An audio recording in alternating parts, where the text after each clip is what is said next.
Hi, I'm Laurie Dobson, and today's June 18th, Sunday, 2023. And this is about the Veterans Memorial Garden, and I'm putting together a quick video to talk to the town about my proposal, because some people just like to hear it and know more about it, and then come out and attend a meeting. So this is for you. And I wanted to let you know, first of all, I'm a landscape designer, and I've been doing this since '91, and I've done many public projects for towns and cities in various states. I've lived in Connecticut for 23 years, but I'm originally from Maine, and I've been here since 2005. But I've done many projects that have required organizing people, and I was a project manager for a huge native plant garden in front of a school, and also a very large one for a couple of them for churches, for memorial gardens. And these projects required people to kind of come together and decide that they wanted it and to put the money forth, and also to secure other money from other places. So I proposed for Rome, because Rome has its own unique features, its own needs, its own character, that I, first of all, looked at Rome and saw that we did need, it really does feel to me that we need a center place, for a community gathering space that would help people identify the town in its own character, and give us a little bit more of a gathering point, but also a place to reflect and to feel that we can honor our history and the contributions of others. So it seemed to me at first that I wanted to think of Rome's garden because I saw the opportunity. And you look at the site and you see the opportunity, and then you measure it against the constraints and the negatives, and you come up with what's going to work, what's suitable. And so what I did at first was just notice that we have a very underutilized space out front that could really be enhanced, really have some beautiful elements to it, some nice structural elements that, could make an outdoor room for people. It does have the sign, which is very large and prominent, and it does have the flagpole, which is kind of close to the school because it was, for assemblies. And so those are fixed pieces, and we're not going to move them. We're not going to move the tree either, which takes over the almost a quarter of the side, the bottom part of, with the shade of it. And it's quite a wonderful tree, but it's not moving either.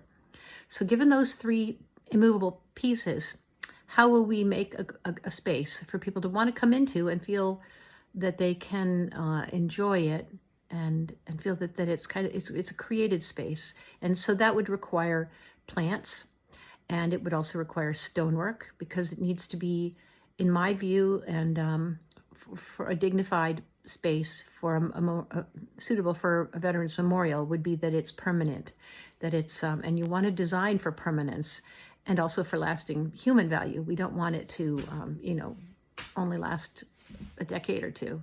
This needs to be something we can consider as part of our permanent landscape. So it needs to be a well thought through design that that incorporates all the needs of the people as much as possible, that are willing to come forward and support it. So the first drawing that I did was very heavy with masonry, beautiful, heavy-duty, wonderful masonry. And Rome has great rocks, and I would have loved to have constructed something that would really reflect that, but it would have cost us much too much money in masonry, and also for a smaller space, it needs to be in scale. And we also have the school, which has some brick in the front, so we need to consider that. We need to consider the naturalized area of the pavilion nearby, and the use of all the field and all of that, and the fire station, and the fact that this is surrounded by a road all the way around. So those are some considerations. I did then come up with another design that I decided to, I'll show you here, this one. And there's a plant list. It's quite heavy on plants.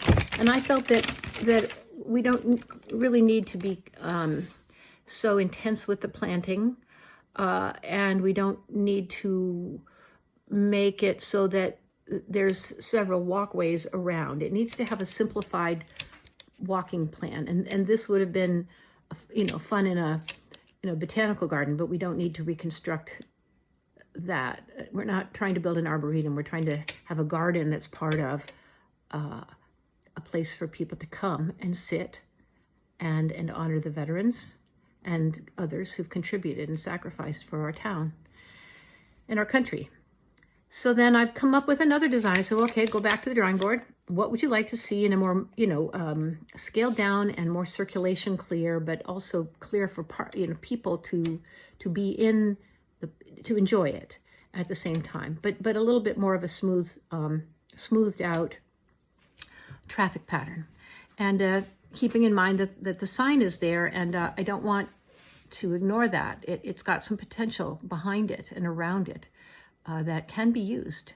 So I then said, okay, well, what if we came up with something, and then something like this here, which was just a sketch that I did, that it did not actually focus on the fixed features, the sort of a general place where they were, a sketch for them. And I really love the design. In an ideal way, it would move both the sign and the flagpole over about 6 to 10 feet, which is not what we have. So I'm going back to the drawing board with a basic idea such as this, but scaled in to where it's going to actually be something a design that has the features, the fixed measurements for the features so that they're incorporated. And that might mean that we will use some of the front area of the sign that does not interfere with seeing the sign, but brings it around in and includes it so that it's not hanging out there like, apart from everything. We can definitely scale down and make it part of the park garden. And also, the flag may not be the centerpiece of the sitting area, but next to it. And that can, I think, work. So I'm going to try a design for that and come up with that for the meeting on Tuesday. And I hope everybody gets a chance to come, because I think we'll have a nice time. We'll talk about our values and our interests and our hopes, and see what we come up with. So I invite you all to come. I hope you will attend. It's at 6:30, a public hearing on Tuesday, June 20th at the Rome Town Hall. Okay, take care. Bye-bye.